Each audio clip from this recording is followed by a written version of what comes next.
म कोरियन भाषा प्रशिक्षक हिरोन तामाङ नेपालको उत्कृष्ट Korean teacher language centre Koteshwor काठमाडौँबाट फेरि पनि मैले यहाँको सामु आज कोरियन ग्रामर बेस प्लस रेगो उयागो र बेस प्लस रौ र लाई चाहिँ लिएर उपस्थित भएको छु। यहाँले यसले राम्रोसँग हेर्नु होला। आज चाहिँ भने हामी यो बेस प्लस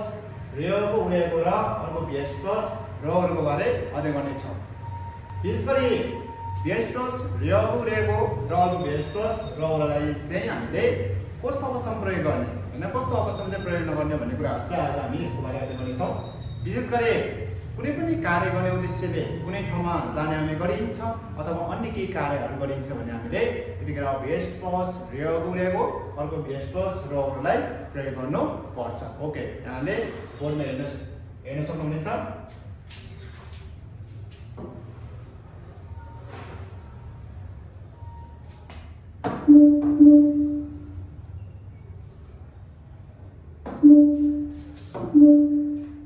ओके, यसमा छ बेस प्लस रेगो उयागो र अर्को बेस प्लस रौ। बेस प्लस रेगो उयागो भनेको ने विचारले, बेस प्लस रेगो उयागो भनेको ने विचारले विशेष गरी कुनै कार्य गर्ने उद्देश्यले कुनै ठाउँमा जाने आउने गरिन्छ साथै अन्य केही कामहरू गरिन्छ भने हामीले बेस प्लस रेगो उयागोलाई प्रयोग गर्नु पर्छ। कुनै पनि कार्य गर्ने उद्देश्यले कुनै पनि ठाउँमा जाने आउने साथै अन्य कार्यहरू गरिन्छ भने त्यतिखेर हामीले बेस प्लस रेगो उयागोलाई प्रयोग गर्नु पर्छ। कुनै कार्य गर्ने कुनै काम गर्ने उद्देश्यले योजनाले चाहिँ अन्य कुनै ठाउँमा जाने आउने गरिन्छ साथै अन्य केही कार्यहरू कामहरू गरिन्छ भने हामीले त्यतिखेर बेस प्लस रेगो उयागोलाई प्रयोग गर्नु पर्छ। जस्तै फ्यान्जेलु चिठी फोने ल्याएको पठाउने विचारले पुछिपुके हुलाकमा खायो भनेको जान्छु। फ्यान्जी भनेको चिठी, फ्यान्जेलु चिठी फोने ल्याएको पठाउने विचारले पुछिपुके हुलाकमा खायो भनेको जान्छु। त्यसरी केही कार्य गर्ने केही काम गर्ने उद्देश्यले योजनाले चाहिँ कुनै ठाउँमा जाने आउने गरिन्छ अथवा अन्य केही कामहरू गरिन्छ भने हामीले त्यतिखेर बेस प्लस रेगो उयागोलाई प्रयोग गर्नु पर्छ। यसरी त बेस प्लस रौ र भने चाहिँ न हो, नको लागि कुनै पनि कार्य गर्ने उद्देश्यले कुनै पनि ठाउँमा जाने आउने गरिन्छ। अब यसमा चाहिँ कस्तो हुन्छ भने कुनै पनि कार्य गर्ने उद्देश्यले योजनाले चाहिँ कुनै ठाउँमा जाने आउने गरिन्छ। यसमा चाहिँ विशेष गरी लास्टमा यो इदम थोङ्सा चलयमान क्रियाहरू खादा ओदा जस्तो वर्डहरू हुन्छन्, थोङ्साहरू हुन्छन्। ओके, ल यसमा चाहिँ के हो त विशेष गरी कुनै पनि कार्य गर्ने उद्देश्यले कुनै ठाउँमा जाने आउने गरिन्छ भने त्यतिखेर हामीले बेस प्लस रौलाई प्रयोग गर्नु पर्छ। खाबु भात महुरा भनेको खाना, खाबु भात महुरा खाना सिकपानी रेस्टुरेन्टमा खासै गए। भात खाना रेस्टुरेन्टमा गए, खाबु भात महुरा खाना सिकपानी रेस्टुरेन्टमा खासै भनेको गए। यसरी केही कार्य गर्ने उद्देश्यले कुनै ठाउँमा जाने आउने गरिन्छ भने त्यतिखेर बेस प्लस रौलाई प्रयोग गर्नु पर्छ। अर्को त्यसै गरी बेस प्लस रेगो उयागोको इन्डेक्समा सबै क्रियालाई प्रयोग गरिन्छ। अब यो बेस प्लस रेगो उयागो इन्डिङमा यो लास्ट जुन यो ग्रामर प्रयोग भइसकेपछि यसको लास्ट र इन्डिङमा चाहिँ एउटा सबै क्रियाहरू हुन्छ। इदम थोङ्सा चलयमान क्रियाहरू अर्को एक्सन भर्बहरूदेखि सबै खालको क्रियाहरू चाहिँ हुन्छ यसमा। जस्तै छिङ्गुएकी साथीलाई छुर्याएको दिने विचारले सन्मुर रूपार सास भनेको किने छिङ्गुएकी साथीलाई छुर्याएको दिने विचारले सन्मुर रूपार सास किने। यसरी अब यसमा चाहिँ खादा ओदा हैन देखि अर्को जस्तै एक्सन भर्बहरू सबै प्रयोग गर्न सकिन्छ। अर्को त्यसैले त बेस प्लस रौलाई खादा ओदा खान्दा जस्ता चलयमान क्रियाले इन्डिङ गरिन्छ। अब यो बेस प्लस रौलाई चाहिँ इन्डिङ गर्दाखेरि यो रौ आएपछि यसको इन्डिङमा चाहिँ यस्तो खादा ओदा खान्दा जस्ता चलयमान क्रियाहरू आउनु पर्छ। जस्तै छरुमा चाहिँ छेगु किताब सारा किन सजाउने पुस्तक पसलमा खाए भनेको जान्छु। छरुमा चाहिँ छेगु किताब सारा किन, सारा भनेको किन, सजाउने पुस्तक पसलमा खाए भनेको जान्छु। ओके, यसरी प्रयोग छ। ल यहाँले हेर्न सक्नुहुनेछ। त्यसमा बेस प्लस रेको उडेकोलाई सबै क्रियासँग प्रयोग गरिन्छ बेस प्लस रेको उडेकोलाई चाहिँ सबै क्रियाहरुसँग चाहिँ के त प्रयोग गर्न सकिन्छ जस्तै यसमा मक्ता भने खानु मगु रेको खाने विचारले अर्को सादा पिनु सा रेको पिने विचारले खादाबाट खा रेको जाने विचारले ओदा भने आउनु ओरेको आउने विचार त्यसरी एक्सन भर्ब चलायमान क्रियादेखि सबैसँग चाहिँ प्रयोग गर्न सकिन्छ जस्तै छनुमा चाहिँ हांगुके कोरियामा खारेको जाने विचारले हांगुक अरु कोरियन भाषा खोङ्गो हेर भनेको अध्ययन गर्छु म चाहिँ के त हांगुके कोरियामा खारेको जाने विचारले हांगुक अरु कोरियन भाषा खोङ्गो हेर अध्ययन गर्छु त्यसरी हामीले रेगो उडेकोलाई चाहिँ सबै क्रियाहरुसँग यसरी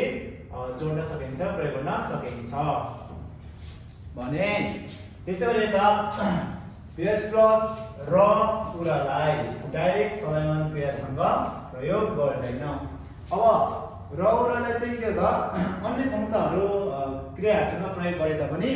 यो चलायमान क्रिया है यो डाइरेक्ट जस्तै खादा ओदा खानिदा जस्ता यिनीहरुसँग चाहिँ डाइरेक्ट यसरी खारा भयो अर्को ओरा आउन त्यसरी चाहिँ प्रयोग गर्दैन हामीले अन्य क्रियाहरुसँग भने प्रयोग गर्न सकिन्छ सारा किन मगुरा खाना युगुरा भनेको लगाउन त्यसरी चाहिँ प्रयोग गर्न सकिन्छ जस्तै यसमा छ नम्बर चाहिँ हांगुके कोरियामा खार भनेको जान हांगुक अरु कोरियन भाषा खोङ्गो हेर अध्ययन गर्छु छ नम्बर चाहिँ हांगुके कोरियामा खार जान हांगुक अरु कोरियन भाषा खोङ्गो हेर अध्ययन गर्छु त्यसरी डाइरेक्ट हामीले यो इदम फंक्सन चलायमान क्रियासँग चाहिँ डाइरेक्ट ओरा खार चाहिँ गर्न मिल्दैन ओके अर्को त्यसैगरी अनि यो बेस प्लस रेको उडेकोलाई आदेश सल्लाह सुझावमा प्रयोग गर्दैन अब यो बेस प्लस रेको उडेकोलाई चाहिँ आदेशमूलक वाक्य सल्लाह सुझाव दिने व्याकरणहरुमा चाहिँ वाक्यहरुमा चाहिँ प्रयोग गर्दैन जस्तै अब यसलाई चाहिँ बेस प्लस से उसे नु होस् अर्को बेस प्लस बसिदो उसिदा आऊ अर्को बेस प्लस लगायो उकायो यस्तो ग्रामरले इन्डिङ गर्दैन यस्तोमा चाहिँ प्रयोग गर्दैन यो बेस प्लस रेको उडेकोलाई यमहरु फिल्म फोरेको हेर्ने विचारले यम गर्ने फिल्महरुमा खास यो जान्नु होस् त्यसरी चाहिँ प्रयोग गर्दैन अब यो चाहिँ के हो त बेस प्लस रेको उडेकोलाई चाहिँ यसरी आदेशमूलक सल्लाह सुझाव वाक्यहरुमा चाहिँ प्रयोग गर्दैन भने यता फेरि बेस प्लस र उडालाई चाहिँ यसलाई सल्लाह सुझाव आदेशमा प्रयोग गरिन्छ अब रेको उडेकोलाई चाहिँ सल्लाह सुझावमा प्रयोग गर्दैन भने र बेस प्लस र उडालाई चाहिँ सल्लाह सुझाव आदेशमा पनि प्रयोग गर्न सकिन्छ अब यसको इन्डिङमा बेस प्लस से यो से भनेको नु होस् बेस प्लस से यो से नु होस् अर्को बसिदा उपसिदा आऊ अर्को लकायो उकायो आऊ के आऊ त यस्ता वाक्यहरुमा पनि हामीले बेस प्लस र उडालाई प्रयोग गर्न सकिन्छ जस्तै यमहरु फिल्म फोरा हेर्न यम गर्ने मुभीहरुमा खास यो जानुहोस् से जानु होस् यमहरु फिल्म फोरा हेर्न यम गर्ने मुभीहरुमा चाहिँ खास भनेको जानु होस् यसरी हामीले सल्लाह सुझाव आदेशमा चाहिँ के हो त र उडालाई प्रयोग गर्न सकिन्छ यसरी अरु रहेको छ बेस प्लस रेको उडेकोलाई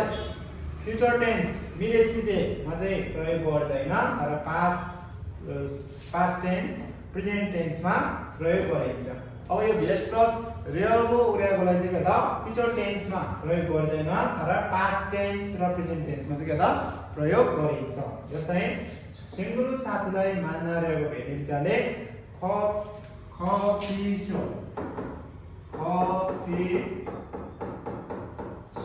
अप्सनमा खालकयो जाने छु त्यसरी अब यो बेस प्लस लकयो उले चाहिँ यो मिरेज चाहिँ फ्युचर टेन्स हो यसरी चाहिँ हामीले बेस प्लस रेको उडेकोलाई यो मिरेज चाहिँ फ्युचर टेन्स हो भने प्रयोग गर्दैन यसरी त बेस प्लस र उडालाई सबै टेन्समा प्रयोग गरिन्छ अब यो बेस प्लस र उडालाई चाहिँ के हो त सबै टेन्समा प्रयोग गरिन्छ सिंगुरु साथीलाई मानेर भेट्न कफी सपमा खालका जाने छु त्यसैले हामीले र उडालाई चाहिँ अब प्रेजेन्ट पास्ट फ्युचर सबैमा चाहिँ प्रयोग गर्न सकिन्छ भने हामीले त बेस प्लस रेको उडेकोलाई फ्युचर टेन्समा चाहिँ प्रयोग गर्दैन अरु टेन्समा चाहिँ प्रयोग गर्न सकिन्छ ओके तपाईं पनि यहाँले बुझ्नु भयो होला त्यसै गरी यहाँले यस भिडियोको केही कुराहरू चाहिँ 9 बजेको खण्डमा यसलाई भिडियोलाई स्क्रिनसट गरेर भिडियोलाई चाहिँ फेरि दोहोऱ्याएर हेरेर यहाँले सिक्न सक्नुहुनेछ। ओके, यति भन्दै आजको टपिकबाट म हिरो तामाङ बिदा हुन्छु।